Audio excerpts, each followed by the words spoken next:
ಕಳೆದ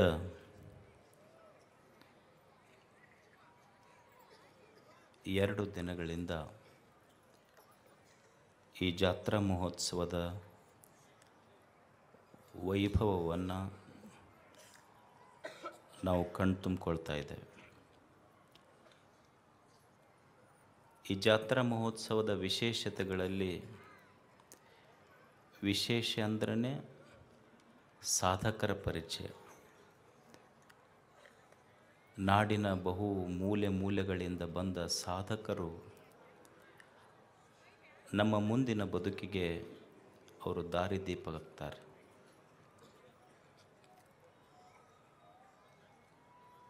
ಒಬ್ಬ ದಾರ್ಶನಿಕ ದೇವನನ್ನು ಕುರಿತು ಪ್ರಾರ್ಥನೆ ಮಾಡ್ತಾನೆ. ಅವನ ಪ್ರಾರ್ಥನೆ ಎಷ್ಟು ಸುಂದರ, ಅವನ ಭಾವವೆಷ್ಟು ಸುಂದರ. ನಾವು ದೇವನನ್ನು ಪ್ರಾರ್ಥಿಸಿದ್ದೇವೆ. ಒಂದು ಋಷಿ ಹೃದಯವು ಒಂದು ರೀಸೌಂಡ್ ಆಗ್ತದೆ.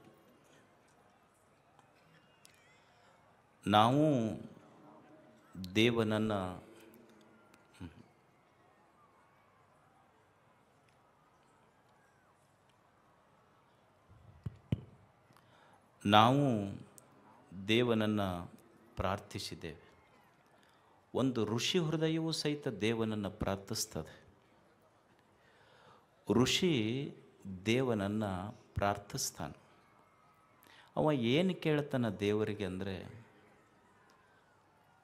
ಅನಾಯಾಸೇನ ಮರಣಂ ಬಿನಾ ದೈನೇನ ಜೀವನಂ. ಭಗವಂತನೇ, ನಾನು ನಿನ್ನಲ್ಲಿ ಏನನ್ನೂ ಕೇಳುವುದಿಲ್ಲ, ಕೇಳುವುದು 2 ವರಗಳನ್ನು. ನಾನು ನಿನ್ನಲ್ಲಿ ಏನನ್ನೂ ಕೇಳುವುದಿಲ್ಲ, 2 ವರ. ಒಂದು, ನಿನ್ನ ಗರ್ಭಗುಡಿಯ ಮುಂದೆ ನಿಂತು ಕೇಳುವ ಮೊದಲನೇ ವರ ಅಂದ್ರೆ, ಈ ದೇಹದೊಳಗೆ ಎಲ್ಲಿಯವರೆಗೆ ಪ್ರಾಣ ಇರ್ತದಲ್ಲ ಅಲ್ಲಿಯವರೆಗೂ ಎಂದು ಇನ್ನೊಬ್ಬರ ಮನೆ ಮುಂದೆ ಕೈಯೊಡ್ಡಿ ಬೇಡದಂಥ ಬದುಕು ಕೊಡು ನನಗೆ. ಇನ್ನೊಬ್ಬರ ಮನೆ ಮುಂದೆ ಕೈಯೊಡ್ಡಿ ಬೇಡದ ಬದುಕು ಕೊಡು, ನೋವಿರದ ಸಾವು ಕೊಡು ಅಂತ. ಇನ್ನೊಬ್ಬರಿಗೆ ನೋವಾಗಿ ನಾ ಸಾಯಬಾರ್ದು ಅಂತ.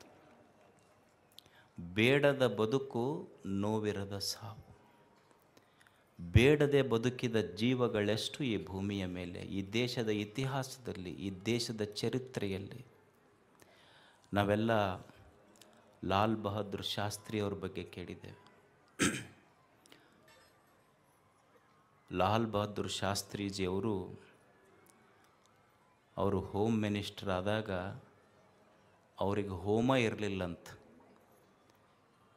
ಹಿ was the first homeless home minister of India. ಈಗ ಸಿಗ್ತಾರನ್ರಿ ಇಂಥವ್ರು. ಆದರೆ ಇಂಥ ವ್ಯಕ್ತಿಗಳಿಗೆ ಭಾರತದಲ್ಲಿ ಇನ್ನೂ ಬಡತನ ಇಲ್ಲ. ಕರ್ನಾಟಕದಲ್ಲಿ ಗುಲ್ಬರ್ಗದಲ್ಲಿ ಒಂದು MSK ಮಿಲ್ ಅಂತಿದೆ. ಅದರಲ್ಲಿ ಒಬ್ಬ ಸಾಮಾನ್ಯ ಕ್ಲರ್ಕ್ ಹುದ್ದೆಯಲ್ಲಿ ಜಾಯಿನ್ ಆಗಿ, ನೇಮಕವಾಗಿ, ಕಾರ್ಮಿಕರ ಸಂಘಟನೆಯನ್ನು ಕಟ್ಟಿಕೊಂಡು, ಮುಂದೆ ಎಲೆಕ್ಷನ್ ನಿಂತು ಕರ್ನಾಟಕದ ಕಾರ್ಮಿಕ ಸಚಿವರಾಗಿ ಇಂದು ನಮ್ಮೆದುರಿಗೆ ಕುಂತಂಥ SK ಕಾಂತ ಅವರು ಕರ್ನಾಟಕದ ಮಾಜಿ ಸಚಿವರಾದರೂ ಸಹಿತ ಇಂದು ಅವರಿಗೆ ಸ್ವಂತ ಮನೆ ಇಲ್ಲ, ಸ್ವಂತ ವಾಹನ ಇಲ್ಲ. MSK ಮಿಲ್ ಕ್ವಾರ್ಟರ್ಸ್ನೊಳಗೆ ಅವರು ಜೀವನ ಮಾಡ್ತಾರೆ. ಮತ್ತು ಸರ್ಕಾರ ಒಬ್ಬ ಸಚಿವರಿಗೆ ಕೊಡ್ತಕ್ಕಂಥ ಸೈಟ್ ಕೊಡ್ತು ಬೆಂಗಳೂರಲ್ಲಿ. ಸರ್ಕಾರ ಕೊಟ್ಟಿರುವ ಸೈಟ್ ನನಗೆ ಬೇಡ ಅಂತ ಮತ್ತೆ ಸರ್ಕಾರ ಕೊಟ್ಟರವರು. ನಾವು ಮಂದಿ ಸೈಟ್ನಾಗ ಹೋಗಿ ಕಬ್ಜಾ ಮಾಡ್ತೀವಿ. ಇಲ್ಲೆಲ್ಲ ಸಾಹೇಬರು ಕುಂತಾರೆ, ದಿವಸ ಇರ್ತೈತೆ ಅಷ್ಟ್ರವ್ರಿಗೆ. ಅದೇನೋ 11 ವರ್ಷ ನಾವಿದ್ರೆ ಆಮೇಲೆ ನಮಗೆ ಅಂತೀರಿ. ಅವ್ರು ಹೇಳ್ತಾರೆ ಮುಂದೆ ಭಾಳ ಚಲೋ ಅದ. ಸರ್ಕಾರ ಕೊಟ್ಟ ಸೈಟ್ ನನಗೆ ಬೇಡ ಅಂತ ಹೊಳ್ಳಿ ಸರ್ಕಾರಕ್ಕೆ ಕೊಟ್ಟರು. ಸರ್ಕಾರ ಅವರ ಸರಳತೆಯನ್ನು ಗುರುತಿಸಿ ಅವ್ರಿಗೆ ದಿವಂಗತ ದೇವರಾಜ ಅರಸ ಪ್ರಶಸ್ತಿ ಕೊಟ್ಟು 5 ಲಕ್ಷ ರೂಪಾಯಿ ಕೊಡ್ತವ್ರಿಗೆ. ನಮಗಾದ್ರೆ ಚಲೋ ಆತಪ್ಪ ಮುಪ್ಪಿನ ಕಾಲಕ್ಕೆ ಅಂತಿದ್ವಿ ನಾವು. ಆದರೆ ಅವರು ಇದು ಹಿಂದುಳಿದ ಇಲಾಖೆಯಿಂದ ಬಂದೈತೆ ಅಂದರೆ ಇದು ಹಿಂದುಳಿದ ಮಕ್ಕಳಿಗೆ ಉಪಯೋಗ ಆಗಲಿ ಅಂತ ಹೊಳ್ಳಿ ಸರ್ಕಾರಕ್ಕೆ ಕೊಟ್ಟರು. JH ಪಾಟೀಲ್ ಪ್ರಶಸ್ತಿ ಬಂತು, ಅದರ ದುಡ್ಡು ಸಹಿತ ಹೊಳ್ಳಿ ಸಮಾಜಕ್ಕೆ ಕೊಟ್ಟರು. ಅಂದರೆ ಇಂದೂ ಸಹಿತ ರಾಜಕಾರಣದಲ್ಲಿ ಒಳ್ಳೆಯ ಹೃದಯಗಳದಾವ ಅನ್ನೋದಕ್ಕೆ ನಮ್ಮ ಎಸ್ ಕೆ ಕಾಂತ ಅವರು ಸಾಕ್ಷಿ.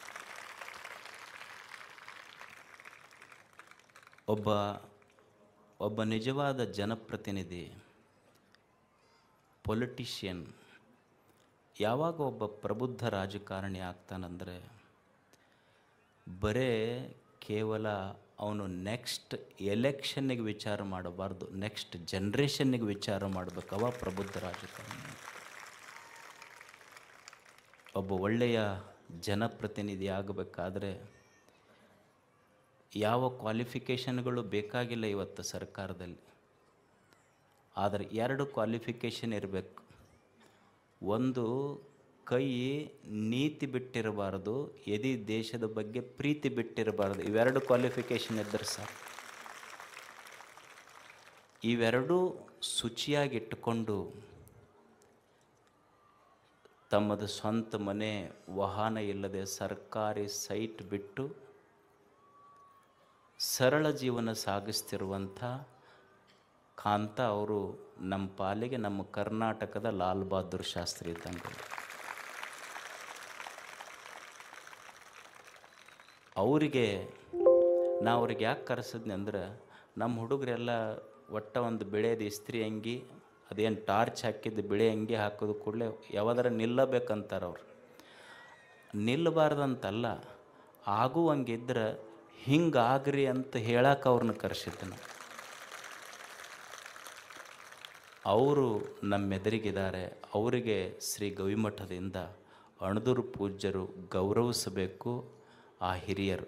ಇನ್ನೊಂದೇನೆಂದ್ರೆ, ಎಸ್ ಕೆ ಕಾಂತ ಅವರು ನಾವು ಇಬ್ಬರು ಹುಟ್ಟಿದ ಊರು ಒಂದೈತಿ. ಅವರು ಯಾವ ಶಾಲ್ಯಾಗ ಮೊದಲನೇ ಪ್ರೈಮರಿ ಸ್ಕೂಲ್ ಓದಿದ್ರಲ್ಲ, ನಾವು ಅದ ಊರಾಗ ಓದಿ ಬಂದೀವಿ. ಅವರಿಗೆ ಗವಿಮಠದಿಂದ ಗೌರವ ಅರ್ಪಣೆ ಎಸ್ ಕೆ ಕಾಂತ ಅವರಿಗೆ.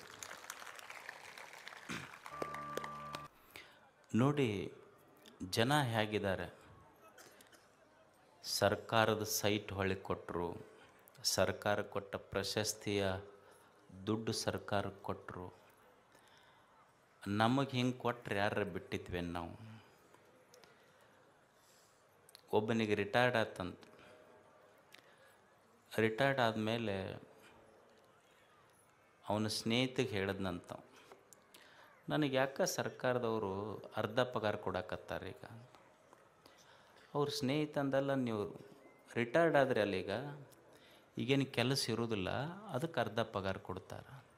ಇಲ್ಲ, ಮೊದಲು ನಾವು ಏನೂ ಕೆಲಸ ಮಾಡ್ತಿದ್ದಿಲ್ಲ, ಅವಾಗ ಪೂರ ಕೊಡ್ತಿದ್ರು. ಅವಾಗೂ ಏನೂ ಮಾಡಿಲ್ಲ ನಾವು, ಆದರೂ ಪೂರ ಕೊಟ್ಟಾರ. ಸುಮ್ಮನೆ ಅದು ರಿಟೈರ್ಡ್ ಅನ್ನೋ ಒಂದು ಶಬ್ದ ಇಟ್ಟಾರ ಅಷ್ಟೇ ನಮಗೆ. ಈ ದೇಶ, ನಾಡು, ನುಡಿಯ ಬಗ್ಗೆ ನಮಗೆ ಅಭಿಮಾನ ಇರಬೇಕು. ಯಾಕಂದ್ರೆ ಇದಕ್ಕೆ ಭಾಳ ಮಂದಿ ಪ್ರಾಣ ಕೊಟ್ಟು ಇದನ್ನು ನಮ್ಮ ಕೈಯಾಗಿಟ್ಟು ಹೋಗ್ಯಾರ. ಅದಕ್ಕೆ ಇದನ್ನು ನಾವು ಸರಿಯಾಗಿ ಜೋಪಾನ ಮಾಡಬೇಕು. ದೇಶವನ್ನು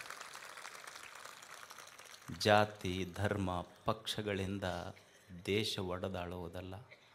ದೇಶವನ್ನು ಅಭಿಮಾನದಿಂದ, ಹೃದಯದಿಂದ ದೇಶ ಕಟ್ಟಬೇಕಾಗ್ತದೆ. ಅದಕ್ಕೆ ಪ್ರಾಮಾಣಿಕ ಕೈಗಳು, ದೇಶದ ಬಗ್ಗೆ ಅಭಿಮಾನದ ಹೃದಯಗಳು ಬೇಕಾಗ್ತವೆ. ಅಂಥ ಹೃದಯದ ಎಸ್ ಕೆ ಕಾಂತ ಅವರಿಗೆ ಧನ್ಯವಾದಗಳು. ನಾನೊಂದು ಹುಬ್ಬಳ್ಳಿಗೆ ಹೋಗಿದ್ದೆ ಒಮ್ಮೆ. ಅಲ್ಲಿ ಒಂದು ಆಸ್ಪತ್ರೆ ಉದ್ಘಾಟನೆಗೆ ಹೋಗಿದ್ದೆ. ಅದನ್ನು ನೋಡಿ ನನಗೊಂದು ವಿಷಯ ತಿಳಿಯಿತು.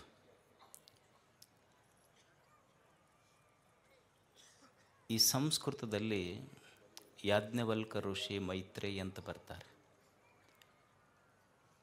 ಮೈತ್ರೇಯಿ ಇಬ್ಬರು ಜ್ಞಾನಿಗಳೇ. ಆ ಮೈತ್ರೇಯಿ ಯಾಜ್ಞವಲ್ಕ ಋಷಿಗೆ ಗಂಡನಿಗೆ ಕೇಳ್ತಾಳೆ, ಜನ ಇಷ್ಟೆಲ್ಲರನ್ನು ಪ್ರೀತಿ ಮಾಡ್ತಾರಲ್ಲ, ಯಾಕೆ ಪ್ರೀತಿ ಮಾಡ್ತಾರ? ಈಗ ನಾವೆಲ್ಲ ಪ್ರೀತಿಸ್ತೀವಿಲ್ಲ, ಪ್ರೀತಿಯ ಬಗ್ಗೆ ನಾವೆಲ್ಲ ತಿಳ್ಕೊಂಡೇವೆ. ಯಾಕೆ ಪ್ರೀತಿ ಮಾಡ್ತಾರ? ಯಾಜ್ಞವಲ್ಕ ಋಷಿ ತನ್ನ ಹೆಂಡತಿಗೆ ಒಂದು ಸುಂದರವಾದ ಮಾತು ಹೇಳ್ತಾನೆ. ಇವರೆಲ್ಲ ಎದಕ್ಕೆ ಪ್ರೀತಿ ಮಾಡ್ತಾರಂದ್ರೆ ಅವ್ರ ಮೇಲಿನ ಪ್ರೀತಿಗಲ್ಲ, ತನ್ನ ಸುಖಕ್ಕಾಗಿ ಇನ್ನೊಬ್ಬರನ್ನು ಪ್ರೀತಿ ಮಾಡ್ತಾನಂತ ಮನುಷ್ಯ. ಇನ್ನೊಬ್ಬರ ಸುಖಕ್ಕಾಗಿ ಅಲ್ಲ, ತನ್ನ ಸುಖಕ್ಕಾಗಿ ಇನ್ನೊಬ್ಬರನ್ನ ಪ್ರೀತಿ ಮಾಡ್ತಾನೆ. ಆತ್ಮನಸ್ತು ಕಾಮಾಯ ಸರ್ವಂ ಪ್ರಿಯಂ ಭವತಿ ಅಂತ. ಈಗೊಂದು ಗಿಡ ಐತಿ, ಗಿಡಕ್ಕೆ ನಾವು ಎಲ್ಲಿವರೆಗೆ ನೀರು ಹಾಕ್ತೀವಿ? ಹಣ್ಣು ಕೊಡ್ತಿತ್ತಂದ್ರೆ ನೀರು ಹಾಕ್ತೀವಿ, ಇರಲಿಲ್ಲ ಅಂದ್ರೆ ನಾವು ನೀರು ಹಾಕ್ಕೋತೀವಿ. ಆಕಳಿಗೆ ಎಲ್ಲಿವರೆಗೆ ನೀರು ಮೇವು ಹಾಕ್ತೀವಿ? ಎಲ್ಲಿವರೆಗೆ ಅದು ನೀರು ಹಾಲು ಕೊಡ್ತೈತಿ ಅಲ್ಲಿವರೆಗೆ ಹಾಕ್ತೀವಿ. ಹಾಲು ಕೊಡೋದು ಬಂದು ಆತಂದ್ರೆ ನಾವು ಅದಕ್ಕೆ ನೀರು ಹಾಕೋದಿಲ್ಲ, ಮೇವು ಹಾಕೋದಿಲ್ಲ. ಅಂದ್ರೆ ನಮಗೆ ಆಕಳ ಮೇಲಿನ ಪ್ರೀತಿ ಇಲ್ಲ, ಅದು ನನಗೆ ಹಾಲು ಕೊಡ್ತೈತಿ ಅನ್ನೋದಕ್ಕಾಗಿ ಆಕಳನ್ನು ಪ್ರೀತಿ ಮಾಡ್ತೀವಿ ಅಷ್ಟೇ. ಆದರೆ ಈ ಭೂಮಿಯ ಮೇಲೆ ಬದುಕುವುದೇ ಹಾಗೆ. ಕಲ್ಕತ್ತಾದಲ್ಲಿ ಒಬ್ಬರು ದುರ್ಗಾಚರಣ ದಾಸ್ ಅಂತ ಒಬ್ಬರು ಸಮಾಜ ಸೇವಕರಿದ್ದರು. ಅವರು ಈ ಬಡವರು, ರೋಗಿಗಳೇನಿರ್ತಾರ, ಈ ದಾರಿಯಲ್ಲಿ ಬಿದ್ದವರೆಲ್ಲ ಇರ್ತಾರಲ್ಲ, ಅಂಥವ್ರನ್ನೆಲ್ಲ ಆಸ್ಪತ್ರೆಗೆ ಕರ್ಕೊಂಡು ಹೋಗಿ ಆರೈಕೆ ಮಾಡ್ತಿದ್ರು. ಅವ್ರ ಸ್ನೇಹಿತ ಒಬ್ಬರು ಅವ್ರಿಗೆ ಕೇಳಿದ್ರಂತಲ್ಲ, ಎಲ್ಲೋ ರಸ್ತೆಯಲ್ಲಿ ಬಿದ್ದಂಥ ರೋಗಿಗಳನ್ನ ಅವ್ರನ್ನ ಎಲ್ಲ ಕರ್ಕೊಂಡು ಹೋಗಿ ನೀವು ಆಸ್ಪತ್ರೆಯೊಳಗೆ ಆರೈಕೆ ಮಾಡ್ತಿರಲ್ಲ, ಇದರಿಂದ ನಿಮಗೆ ಪ್ರಶಸ್ತಿ ಬರ್ತೈತಿ ಅನ್ನೋ. ಇಲ್ಲ, ಯಾವ ಪ್ರಶಸ್ತಿ ಯಾರು ಕೊಡೋದಲ್ಲ ನನಗೆ. ಅಲ್ಲ, ಯಾವ ಪ್ರಶಸ್ತಿನೂ ಕೊಡಲ್ಲ, ಏನೂ ಇಲ್ಲಾಂದ್ರೆ ಇದನ್ನು ಯಾಕೆ ಮಾಡೋಕ್ಕೆ ಹೋಗ್ತೀರಿ ನೀವು? ಎಲ್ಲೋ ಬಿದ್ದ ರಸ್ತೆಯಲ್ಲಿ ಬಿದ್ದ ರೋಗಿಗಳನ್ನು ಹೋಗಿ ಅವರಿಗೆ ಆರೈಕೆ ಮಾಡುವಂಥ ಸೇವಾ ಎದಕ್ಕೆ ಮಾಡ್ತೀರಿ ನೀವು? ಇದರಿಂದ ಏನೂ ಪ್ರಶಸ್ತಿನೇ ಇಲ್ಲಾಂದ್ರೆ ಇದನ್ನು ಮಾಡ್ತೀರಿ ಯಾಕೆ ನೀವು? ಅವಾಗ ಅವರೊಂದು ಭಾಳ ಚಲೋ ಮಾತು ಹೇಳಿದ್ರಂತ. ಇದನ್ನು ಯಾಕೆ ಮಾಡ್ತೀನಿ ಅಂದ್ರೆ, ಇದು ಸರ್ಕಾರ ಕೊಡ್ತಕ್ಕಂಥ ಪ್ರಶಸ್ತಿ, ಸರ್ಕಾರ ನನಗೆ ಪ್ರಶಸ್ತಿ ಕೊಡ್ತೈತೆ ಅಂತ ನಾ ಮಾಡೋದಿಲ್ಲ. ನಾನು ಎದಕ್ಕೆ ಮಾಡ್ತೀನಿ ಅಂದರೆ, ಇದನ್ನು ಮಾಡೋದರಿಂದ ನನ್ನ ಹೃದಯಕ್ಕೆ ಸಂತೋಷ ಆಗ್ತೈತಿ, ಅದಕ್ಕೆ ಮಾಡ್ತೀನಿ. ನಾನು ಸಂತೋಷಕ್ಕಾಗಿ ಮಾಡ್ತೀನಿ. ಮತ್ತು ಸರ್ಕಾರದವರು ಭಾಳ ಮಂದಿಗೆ ಇಂಥ ಪ್ರಶಸ್ತಿ ಕೊಟ್ಟಾರಲ್ಲ, ಅವರು ಕೊಟ್ಟ ಪ್ರಶಸ್ತಿ ಪತ್ರಗಳು ಹರಿದಾವ. ಆದರೆ ನನಗೆ ದೇವರು ನನ್ನ ಹೃದಯದೊಳಗೆ ಸಂತೋಷದ ಪ್ರಶಸ್ತಿ ಕೊಟ್ಟನಲ್ಲ, ಇದರ ಮುಂದೆ ಯಾವ ಪ್ರಶಸ್ತಿಗಳು ಇಲ್ಲ. ಅದೇ ದೊಡ್ಡ ಪ್ರಶಸ್ತಿ. ಹೀಗೆ ಸಮಾಜಕ್ಕಾಗಿ ದುಡಿಯುವ, ಮಿಡಿಯುವ, ಮಡಿಯುವ ಮನಸ್ಸುಗಳದಾವ. ಇದನ್ನು ನಾನು ಹುಬ್ಳಿಗೆ ಹೋದಾಗ ಒಂದು ಹಾಸ್ಪೈಸ್ ಅಂತ ಒಂದು ಆಸ್ಪತ್ರೆ ಕಟ್ಟಿದ್ದಾರೆ. ಅಲ್ಲಿ ಕುಳಿತಿದ್ದಾರಲ್ಲ ಅಜ್ಜ ಅವರು ಒಂದು ಫೌಂಡೇಶನ್ ಮಾಡಿಕೊಂಡಾರ. ತಾವು ಸ್ವತಃ 3 ಕೋಟಿ ರೂಪಾಯಿ ಖರ್ಚು ಮಾಡಿ, ಈ ಕ್ಯಾನ್ಸರ್ 4ನೇ ಸ್ಟೇಜ್ ಆದಮೇಲೆ ಯಾವ ಆರೈಕೆನೂ ಇಲ್ಲಲ್ಲ, ಅಂಥವ್ರನ್ನೇನು ನೀವು ಮನೆಗೆ ಕರ್ಕೊಂಡು ಹೋಗ್ರಿ ಅಂತ ಹೇಳ್ತಾರೆ.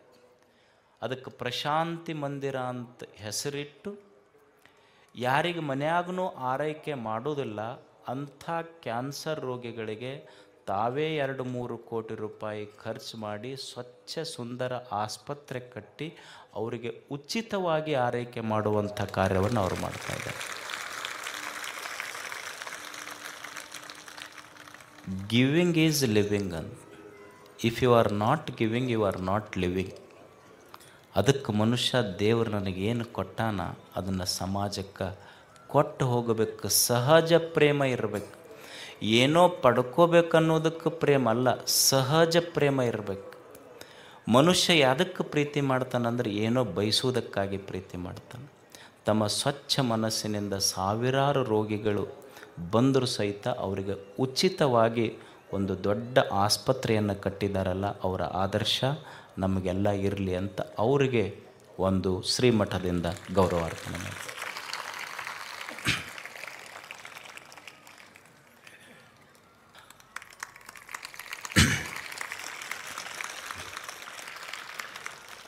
ಮನುಷ್ಯನ ಎದೆಯಲ್ಲಿ ಸ್ವಚ್ಛ ಪ್ರೇಮ ಇರಬೇಕು ಯಾವಾಗಲೂ. ಸ್ವಚ್ಛ ಪ್ರೇಮ ಇತ್ತು ಅಂದ್ರೆ ಜಗತ್ತು ಭಾಳ ಸುಂದರ ಕಾಣ್ತೈತಿ. ನಮ್ಮ ಪ್ರೇಮ, ನಾವು ಯಾಕೆ ದುಃಖಿತರಾಗಿವಿ ಅಂದ್ರೆ ನಮ್ಮ ಪ್ರೇಮದಲ್ಲಿ ನಿರೀಕ್ಷೆಗಳದಾವ. ಈಗ ಒಂದು ಹುಡುಗಿ ಇರ್ತೈತಿ, ಅವರು ಮದುವೆಗಿಂತ ಮುಂಚೆ ಪ್ರೀತಿಸಿದಾಗ 1000 ಕನಸುಗಳನ್ನು ಕಂಡಿರ್ತಾರೆ. ಮದುವೆ ಆದಮೇಲೆ ಹಂಗೆ ಉಳಿತಾರನ ಅವ್ರು ಏನರ? Love at first sight, divorce at first fight. ಹಂಗೆ ಉಳಿದಿಲ್ಲ. ಯಾಕಂದ್ರೆ ಮೊದಲಿನ ನಿರೀಕ್ಷೆ ಉಳಿದಿರೋದಿಲ್ಲ ಅವರು. ಪ್ರೇಮ ನಿರೀಕ್ಷೆಯನ್ನು ಬಯಸ್ತು ಅಂದ್ರೆ ಅದು ಮಲಿನ ಪ್ರೇಮ. ಅದು ನಿರೀಕ್ಷೆ ಇಲ್ಲದ ಪ್ರೇಮವೇ ನಿಜವಾದ ಪ್ರೇಮ. ಅದಕ್ಕೆ ಭಕ್ತಿ ಅಂತ ಕರೆದ್ರೆ ಶರಣರು. ಭಕ್ತಿ ಪರಮ ಪ್ರೇಮ ರೂಪ. ಅದು ಇರಬೇಕಾಗ್ತದೆ. ಈಗ ನಮಗೆ ಹಂಗೆ ಆಗೋದಿಲ್ಲ. ಈಗ ನೋಡ್ರಿ, ಯಾರೇ ಚಹಾ ಕುಡಿಸಂದ್ರೆ ನಾವೇನು ಅಂತೀವಿ ಅಂದ್ರೆ, ಯಾಕೆ ನಿನಗೇನು ದಾಡಿ ಆಗೈತೆ ಅಂತೀವಿ? ಇಲ್ಲ ಅಂತೀವಿ. ಇಲ್ಲ, ಶಬ್ದ ಬಳಸ್ತಾರೆ. ನಿನಗೇನು ದಾಡಿ ಆಗೈತೆ ಅಂತ ಚಹಾ ಕುಡ್ಸಕ್ಕೆ ಅಂದ್ರೆ ಅವನಿಗೆ ದಾಡಿ ಆದಮೇಲೆ ಇವ ಚಹಾ ಕುಡ್ಸ. ಅವ ಚಹಾ ಕುಡ್ಸಂದವನಿಗೆ ಕುಡಿಸೋದಿಲ್ಲ, ಬೇಕಂದವ್ರಿಗೆ ಕೊಟ್ಟದ್ದಲ್ಲ. ನಾವು ಉಣ್ಬೇಕಂದವನಿಗೆ ಹೊಟ್ಟೆ ಹಸ್ತವನಿಗೆ ಕೊಟ್ಟವ್ರಲ್ಲ. ಅವು ಪೇಷಂಟ್ ICUದಾಗ ಇಟ್ಟಿರ್ತಾರೆ ನೋಡ್ರಿ. ನೀವು ಪೇಷಂಟ್ ICUದಾಗ ಇಟ್ಟಿರ್ತಾರೆ. ಅದಕ್ಕೆ ಬ್ರೆಡ್ಡ, ಬಿಸ್ಕಿಟು, ಸೇಬು ಹಣ್ಣು, ಗೋಡಂಬಿ, ದ್ರಾಕ್ಷಿ ಅದ್ರ ಮುಂದೆ ಹಿಡ್ಕೊಂಡು ಹೋಗ್ತಾರೆ. ಹಿಂಗೆ ಅದಕ್ಕೆಲ್ಲ ಸಲಾಯಿನ್ ಹಚ್ಚಿ ಮುಖಕ್ಕೆಲ್ಲ ಏನು ಹಾಕಿರ್ತಾರಿಲ್ಲ, ಅವ್ನು ವೆಂಟಿಲೇಟರ್ ಮೇಲೆ ಇಟ್ಟಿರ್ತಾರೆ. ಅದ್ರ ಮುಂದೆ ಹಿಂಗೆ ತೊಗೊಂಡು ಹೋಗ್ತಾರೆ ಅವ್ನು ನೋಡ್ಬೇಕಂತ. ಅದು ಒಮ್ಮೆ ಕಣ್ಣು ಈ ಕಡೆ ಹೊಳ್ಳಿಸ್ತೈತಿ, ಒಮ್ಮೆ ಈ ಕಡೆ ಹೊಳ್ಳಿಸ್ತೈತಿ. ಅದು ಪೇಷಂಟಾಗೆ ಉಳಿದಿರ್ತೈತಿ. ಅವ್ರ ಹಿಂದೆ ಹೋದವ್ರು ಚಲೋ ತಯಾರಾಗಿರ್ತಾರೆ. ಅವ್ರು ಕೇಳಿದ್ರಂತ ಯಾರೊಬ್ರು, ಯಾಕ್ರಿ ಅಕ್ಕರ ದವಾಖಾನಿಂದ ಬಂದಿಂದ ಒಂದು ನಮೂನೆ ಆಗಿರಲ್ಲ. ಆ ದವಾಖಾನೆ ವಾಸನೆಗೆ ಊಟನ ಹೋಗೋಲ್ಲ ನನಗೆ. ಮತ್ತು ಮಿನ್ನ ಮೇದಾಳಕ್ಕ ಅದು ಹೆಂಗೆ ಹೋದ್ಯತ್ತು ಊಟ. ಅದಕ್ಕೆ ಮತ್ತೆ ಆರಾಮ ತಪ್ಪಿತು. ಕರ್ಕೊಂಬಂದ್ರೆ ಆರಾಮಾಗಿತ್ತು ಸ್ವಲ್ಪ. ಮತ್ತು ದವಾಖಾನಿಗೆ ಹೋಗೋಣ. ನಾನು ಹೋದ್ರೆ ಪ್ರಾಣ ಇಲ್ಲೇ ಹೋರಲಿ, ಇವ್ರು ನೋಡೋಕ್ಕಾಗೋದಿಲ್ಲ. ಅಂದ್ರೆ ಮನುಷ್ಯನ ಪ್ರೇಮ ನಮ್ಮದು ಹೆಂಗೈತಿ ಅಂದರೆ, ಯಾವುದೋ ಒಂದು ನಿರೀಕ್ಷೆಯ ಪ್ರೇಮ ಐತಿ. ಅದಕ್ಕೆ ಸಹಜ ಪ್ರೇಮ ಇರಬೇಕಷ್ಟೆ. ಎಕ್ಸ್ಪೆಕ್ಟೇಷನ್ ಐತಲ್ಲ, ಅದು it kills the beauty of life. ಅದಕ್ಕೆ ಯಾರಿಂದನೂ ಏನನ್ನೂ ನಿರೀಕ್ಷಿಸದ ಸಾಮಾಜಿಕ ಪ್ರೇಮ ಅದು ದೊಡ್ಡವನನ್ನಾಗೆ ಮಾಡ್ತದೆ ಮನುಷ್ಯನಿಗೆ. ಅದಕ್ಕಾಗಿ ಅಂಥ ಪ್ರೇಮದ ಹೃದಯ ನಮ್ಮಲ್ಲಿರಬೇಕು ಅನ್ನುವ ಸಂದೇಶ ನಮ್ಮ ಹಿರಿಯರು ನಮಗೆ ಕೊಟ್ಟಿದ್ದಾರೆ. ತಮಗೆಲ್ಲ ಧನ್ಯವಾದ.